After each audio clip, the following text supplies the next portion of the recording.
भारत एक कृषि प्रधान देश है। कृषि भारत की अर्थव्यवस्था का मुख्य स्तंभ है। वैसे भी हमें ये चीज कोरोना महामारी के दौरान समझ में आई है कि किसान, खेती और पशुपालन देश की अर्थव्यवस्था को चलाने में कितनी अहम भूमिका निभाते हैं।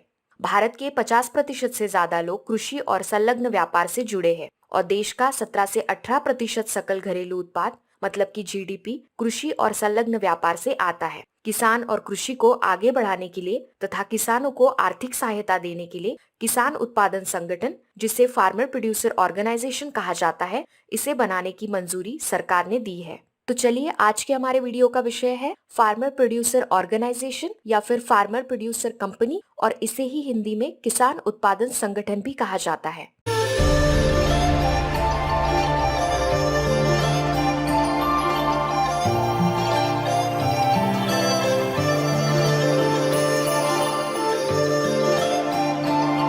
आज हम सीखेंगे किसान उत्पादन संगठन क्या है, किसान उत्पादन संगठन की कुछ महत्वपूर्ण विशेषताएं भी देखेंगे, किसान उत्पादन कंपनी में कौन कौन होता है, अगर आपको भी इसका मेंबर बनना है तो क्या करना पड़ेगा, किसान उत्पादन संगठन की स्थापना के लिए किन महत्वपूर्ण चीजों की जरूरत है, किसान उत्पादन संगठन की रजिस्ट्रेशन प्रोसेस क्या है, रजिस्ट्रेशन के लिए कौन से डॉक्यूमेंट्स की जरूरत है और रजिस्ट्रेशन के लिए कितना खर्चा आएगा, किसान उत्पादन संगठन किस प्रकार से काम करते हैं, और इसमें हम दो उदाहरण भी देखने वाले हैं, एक कृषि से संबंधित और एक पशुपालन से संबंधित। किसान उत्पादन संगठन को लोन कहाँ से दिया जाता है, लोन के लिए गवर्नमेंट किस प्रकार से सहायता करती है, और सबसे आखिरी में हम देखेंगे भारत की सक्सेसफुल किसान उत्पादन संगठन कौन सी है। तो चलिए, सबसे पहले देखते हैं किसान उत्पादन संगठन क्या है। छोटे किसान जब अपना उत्पाद बाजार में बेचने जाते हैं तो उनका उत्पाद ग्राहक तक पहुंचते पहुंचते एक लंबी कतार से गुजरता है। एजेंट, होलसेलर, रिटेलर, ग्राहक उस उत्पाद के लिए जो भी कीमत दे रहा है उसका एक छोटा सा हिस्सा किसान को मिलता है। कहीं पर भी इस चीज में कोई पारदर्शिता नहीं है और किसान का तो नुकसान हो रहा है। किसान उत्पादन संगठन का यही लक्ष्य है, किसानों को संगठित कर उनके उत्पाद को एक अच्छी से अच्छी कीमत मिल सके और उनका आर्थिक स्तर सुधारे।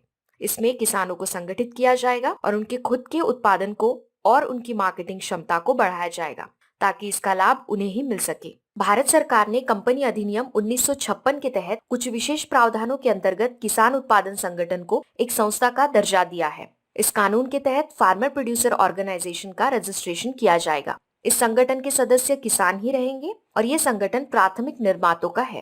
इस संगठन का स्वामित्व मतलब की मालकी इसके सदस्यों के पास ही रहेगी, मतलब किसानों के खुद के पास रहेगी। हम ऐसा बोल सकते हैं कि किसानों का संगठन किसानों द्वारा किसानों के लिए ही चलाया जाता है। बाकी कोई भी कंपनी अगर इन्हें मार्केटिंग, बिजनेस प्लानिंग में या रजिस्ट्रेशन में सहायता कर रही हो, पर इसकी मालकी किसानों के पास ही रहेगी।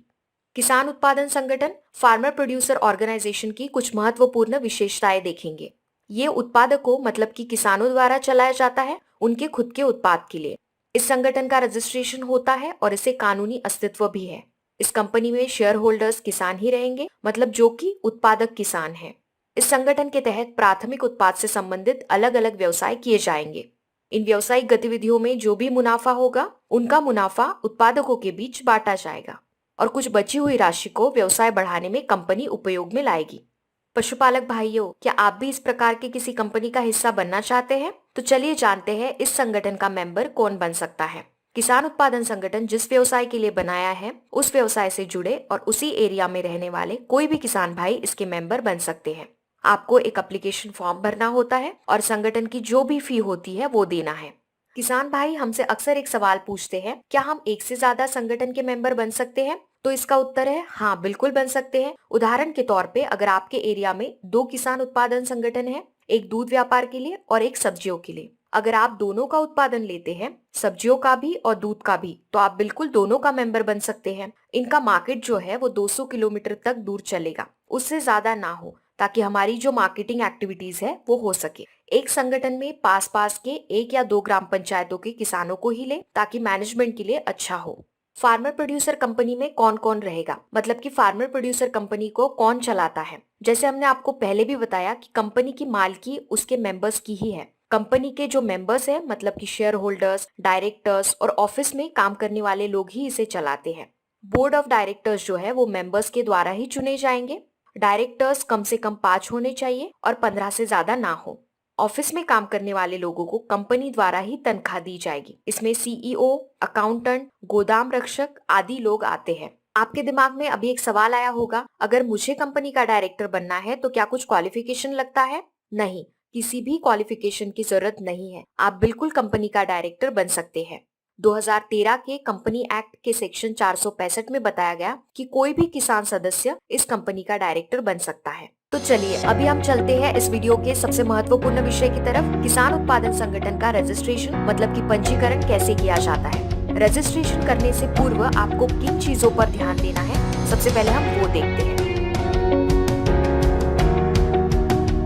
फार्मर प्रोड्यूसर कंपनी की स्थापना के लिए हमें मिनिमम 5 डायरेक्टर और 10 मेंबर्स लगेंगे।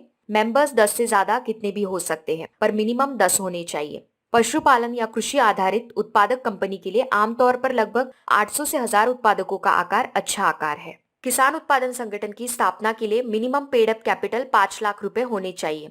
यहाँ पर पेड अप कैपिटल का मतलब हुआ कि किसानों से पैसा इकट्ठा किया जा रहा है और उसके बदले में उन्हें कंपनी के शेयर्स दिए जाएंगे। ऐसा समझिए, किसानों का पैसा लेकर किसान किसानों के लिए ही कंपनी खड़ी कर रहे हैं। फार्मर प्रोड्यूसर कंपनी जो है वो कभी भी पब्लिक कंपनी नहीं बन पाएगी। फार्मर प्रोड्यूसर कंपनी के बोर्ड की मीटिंग 3 महीने में एक बार, मतलब की मीटिंग साल में 4 बार होनी चाहिए। कोई भी मीटिंग 3 महीने से कम समय में ना हो।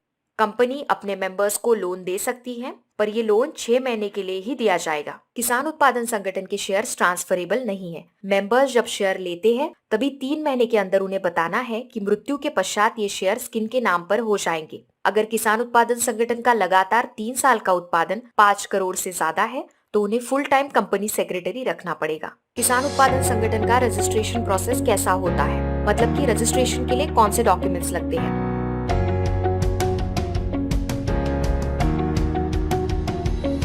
तो इसमें तो सबसे पहले जो भी डायरेक्टर्स और मेंबर्स हैं उनके सबके पैन कार्ड, और दूसरा है कि बैंक पासबुक स्टेटमेंट लगेगा। फिर कोई भी आइडेंटिफिकेशन कार्ड जिसमें वोटर आईडी है या फिर ड्राइविंग लाइसेंस लगेगा, आधार कार्ड चाहिए और passport size photo. Company registration की एप्लीकेशन भर दी जाएगी और उसी के साथ ये डॉक्यूमेंट्स लगा दिए जाएंगे और ये सभी दस्तावेज कंपनी रजिस्ट्रार को सबमिट किए जाएंगे। किसान उत्पादन कंपनी के रजिस्ट्रेशन के लिए कुछ महत्वपूर्ण चीजें और भी लगती है, जैसे कि डिजिटल हस्ताक्षर प्रमाण पत्र जिसे डिजिटल सिग्नेचर सर्टिफिकेट कहा जाता है, निदेशक पहचान संख्या मतलब कि डायरेक्टर आइडेंटिफिकेशन नंबर, और उत्पादक कंपनी का नामकरण मतलब कि नेम अप्रूवल एप्लीकेशन।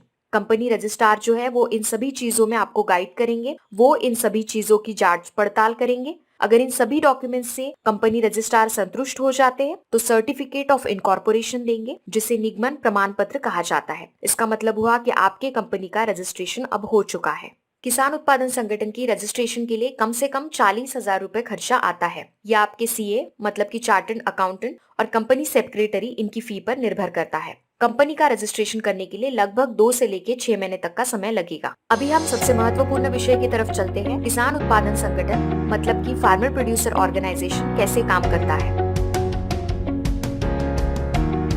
किसानों का जो प्राथमिक उत्पाद है, जैसे कि फसल को बोना तथा उगाने का हुनर तो उन्हें है ही। जैसे कि अगर हम पशुपालन की बात करें तो पशुओं को पालना, खिलाना, पिलाना, इसका ध्यान तो होता ही है। अभी पशुपालकों को जरूरत है कि उनके प्राथमिक उत्पाद को मार्केट तक कैसे पहुंचाएं, इसकी मार्केटिंग कैसे करें। किसान उत्पादन संगठन ये दोनों के बीच का सेतु है। मार्केट तक उत्पाद को पहुंचने की जो चेन है, जैसे कि कच्चे माल खरीदी से लेकर जो फाइनल उत्पाद है उसे ग्राहक तक पहुंचाने के लिए जो गतिविधियां होती है वो सभी उत्पादन संगठन करता है। कंपनी के सदस्यों ने जिस चीज का उत्पादन किया है उसका उत्पादन, हार्वेस्टिंग, प्रोक्योरमेंट, ग्रेडिंग, पुलिंग, संभालना, मार्केटिंग, बेचना, निर्यात, इस प्रकार की सभी गतिविधियां कंपनी कर सकती है। कंपनी ये सब चीजें खुद कर सकती है या फिर किसी बाहरी कंपनी मतलब कि थर्ड पार्टी से भी करवा सकती है। इस चीज को डिटेल में समझने के लिए हम एक कृषि से संबंधित और एक पशुपालन से संबंधित उदाहरण लेंगे। तो चलिए सबसे पहले हम कृषि से संबंधित उदाहरण लेते हैं। 10 मेंबर्स ने मिलकर 100 एकड़ में चना बोया, तो ये हुआ उत्पादन। यहाँ पर किसान चने का उत्पादन ले रहे हैं। किसान ने खुद के पैसे से या कंपनी ने दिए हुए हार्वेस्टर से इस चने की हार्वेस्टिंग की है।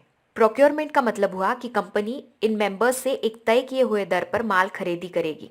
पूलिंग मतलब कि एक जगह से इस माल को संग्रहित किया जाएगा। कंपनी सभी माल को एक जगह संग्रहित कर ग्रेडिंग करेगी। अगर कंपनी का प्लान है तो उसे प्रोसेस भी कर सकती है, जैसे कि चना से चना दाल बनाना। और आखिरी में सेलिंग मतलब कि अभी कंपनी इस माल को बेचेगी। इसका मतलब क्या हुआ कि उत्पाद ग्राहक तक पहुंचने के लिए जो भी गतिविधियां होती है वो सभी किसान उत्पादन संगठन ही कर रहा है। इसमें क्या हो रहा है, सबसे माल लिया जाएगा, इकट्ठा किया जाएगा, बाद में उसे मार्केट में ले जाएंगे।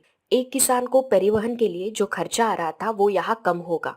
मार्केट में पूरा माल इकट्ठा होने की वजह से अच्छी कीमत भी मिलेगी। फार्मर प्रोड्यूसर ऑर्गेनाइजेशन से किसानों को टाइम टू टाइम मार्केट के बारे में जानकारी मिलती रहती है। उन्हें सुझाव मिलते रहते हैं कि मार्केट कैसा चल रहा है, अभी माल बेचना है या नहीं। इन सभी प्रकार की मदद और सुझाव से किसानों का मुनाफा बढ़ता है। अभी हम एक उदाहरण पशुपालन से संबंधित देखते हैं। पशुपालन कैसे करते हैं ये पशुपालकों को पता है और वो परंपरागत पद्धति से बकरी पालन कर रहे हैं। पर पहले हम उन्हें ट्रेनिंग देंगे ताकि वो तकनीकी पद्धति से बकरी पालन करें और उत्पादन को और भी बढ़ा सके। पहले पशुपालक इन बकरियों को नग के हिसाब से बेचते थे, पर अभी वही वो किलो के हिसाब से बेच रहे हैं। मतलब जो बकरी पहले वो 3-3.5 हजार में बेचते थे, अभी उसे ही 6-7 हजार रुपए कीमत मिल रही है। स्थानीय मटन व्यापारी उन्हें फंसाया करते थे, अभी वैसा नहीं होगा। सभी पशुपालकों को संगठन की तरफ से तौलने की मशीन दी गई।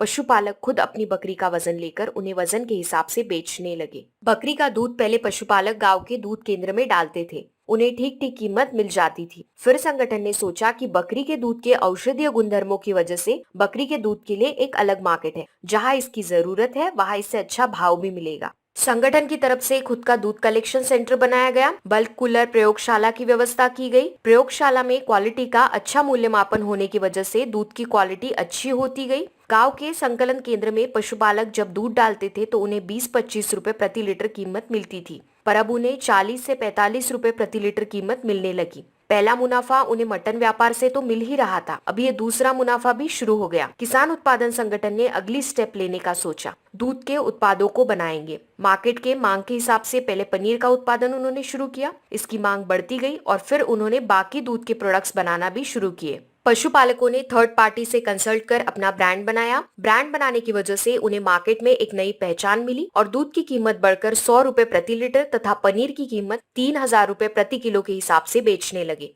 पहले बड़े सिटी में मतलब मेट्रो सिटी में इन्होंने अपना मार्केट बनाया, क्योंकि वहां पर बकरी के दूध को ज्यादा मांग थी। ग्राहकों का विश्वास इस ब्रांड पर बढ़ता गया, क्योंकि इसमें सभी प्रोडक्ट्स पशुपालक बनाते थे, मतलब कि पशुपालक से सीधे ग्राहक तक आते थे, तो मिलावट की कोई गुंजाइश ही नहीं थी।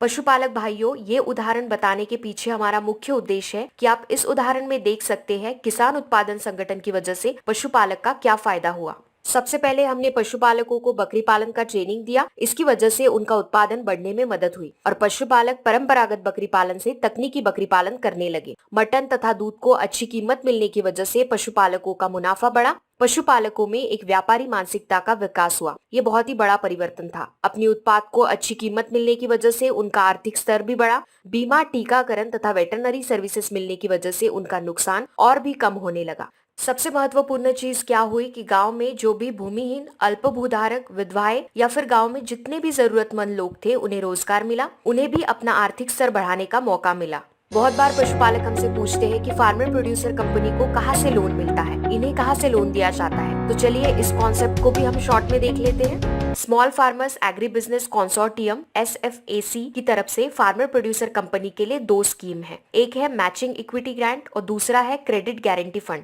मैचिंग इक्विटी ग्रांट मतलब जितना पैसा कंपनी के शेयर होल्डर्स ने कंपनी में डाला है उतना ही पैसा देकर ये संस्था इन्हें अपना व्यापार बढ़ाने में मदद करेगी। मैचिंग इक्विटी ग्रांट 10 लाख रुपए तक मिलता है। अगर कंपनी अपने शेयर होल्डर्स से 7 लाख रुपए जमा कर सकी तो ये संस्था भी उन्हें 7 लाख रुपए ही देगी। दूसरी स्कीम है क्रेडिट गारंटी फंड। ये फंड बैंक के लिए है जो कि किसान उत्पादन संगठन को क्रेडिट बेसिस पर लोन दे रहे हैं। जो लोन दे रहे हैं ऐसी संस्थाओं तथा बैंकों की रिस्क को कम करने के लिए ये स्कीम है, ताकि ये संस्थाएं किसान उत्पादन संगठन को लोन प्रदान करें। Small farmers agri business consortium की तरफ से दी जाने वाली स्कीम्स की जानकारी अगर आपको डिटेल में चाहिए तो आप www.sfacindia.com इस साइट पर जा सकते हैं। अभी हमने small farmers agri business consortium द्वारा चलाई जाने वाली 2 स्कीम देखी है। उसमें गवर्नमेंट ही आर्थिक मदद करती है। संगठन के उत्पाद के लिए गोदाम की व्यवस्था तथा एग्रीकल्चर मार्केटिंग की सहायता सरकार की अलग अलग योजनाओं के तहत सब्सिडी के तौर पर की जाती है। इससे संबंधित क्या योजनाएं हैं इसकी जानकारी आपको www.agmarketnet.nic.in तथा www.capartcappart.nic.in इन वेबसाइट पर मिल जाएगी। इसका लिंक नीचे डिस्क्रिप्शन बॉक्स में दे रहे हैं। संगठन के मेंबर्स के लिए व्यवसाय से संबंधित प्रशिक्षण भी दिया जाता है। इसकी जानकारी आपको www.ruler.nic.in इन वेबसाइट पर मिल जाएगी। इसका लिंक भी नीचे डिस्क्रिप्शन बॉक्स में दे रहे हैं। अभी हम देखेंगे कि नाबार्ड की तरफ से किस प्रकार की सहायता मिलती है। नाबार्ड की तरफ से किसान उत्पादन संगठन विकास निधि दी जाती है। Small farmers agri business consortium द्वारा चलाई जाने वाली क्रेडिट गारंटी फंड में नाबार्ड मदद करती है। नाबार्ड भी 1:1 बेसिस पर मतलब कि मैचिंग बेस पर कंपनी को बैंक से लोन देती है। ये लोन संगठन को एक विशेष अवधि के बाद चुकाना है। इस प्रकार की सहायता नाबार्ड 25 लाख तक करती है। इसकी पूरी जानकारी आपको www.nabard.org इस वेबसाइट पर मिल जाएगी। तो चलिए देखते हैं भारत की कुछ सक्सेसफुल फार्मर प्रोड्यूसर कंपनियां जो बहुत ही अच्छा बिजनेस कर रही है एनिमल हस्बेंड्री, कृषि और गैर कृषि क्षेत्र में। Jagannath crop producer company limited Odisha कृषि और संबंधित गतिविधियां चलाती है।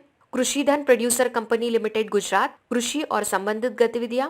रंगसूत्र क्राफ्ट दुनिया प्रोड्यूसर कंपनी लिमिटेड दिल्ली कपड़ा बिजनेस से संबंधित है और ये स्थानीय कारागिरों द्वारा ही चलाई जाती है। वेजिटेबल ग्रोवर्स एसोसिएशन पुणे ये कृषि और एनिमल हस्बेंड्री से संबंधित है। Sahyadri farmer producer company Nashik frozen सब्जियां तथा फलों के व्यवसाय से संबंधित है। ये कंपनी अपने माल को जर्मनी, नॉर्वे जैसे देशों में भेजती है। किसान उत्पादन संगठन से बना उत्पाद आप बाहर देश में भी भेज सकते हैं। जिस देश में आप उत्पाद भेज रहे हैं उस देश की गुणवत्ता मानकों मतलब की क्वालिटी पैरामीटर्स को ध्यान में रखना जरूरी है। पायस मिल्क प्रोड्यूसर कंपनी जयपुर दूध और दूध उत्पाद से संबंधित है और उसी के साथ पशु खाद का उत्पादन भी करते हैं। Savitribai Phule goat farming producer company Nashik बकरी पालन इनका मुख्य लक्ष्य है। बकरी का मांस और दूध उत्पाद से संबंधित है। Mahi milk producer company limited Gujarat दूध और दूध उत्पाद से संबंधित है और उसी के साथ पशु खाद का उत्पादन भी करते हैं। नचालूर फार्मर प्रोड्यूसर कंपनी तमिलनाडु कृषि और एनिमल हस्बेंड्री से संबंधित है।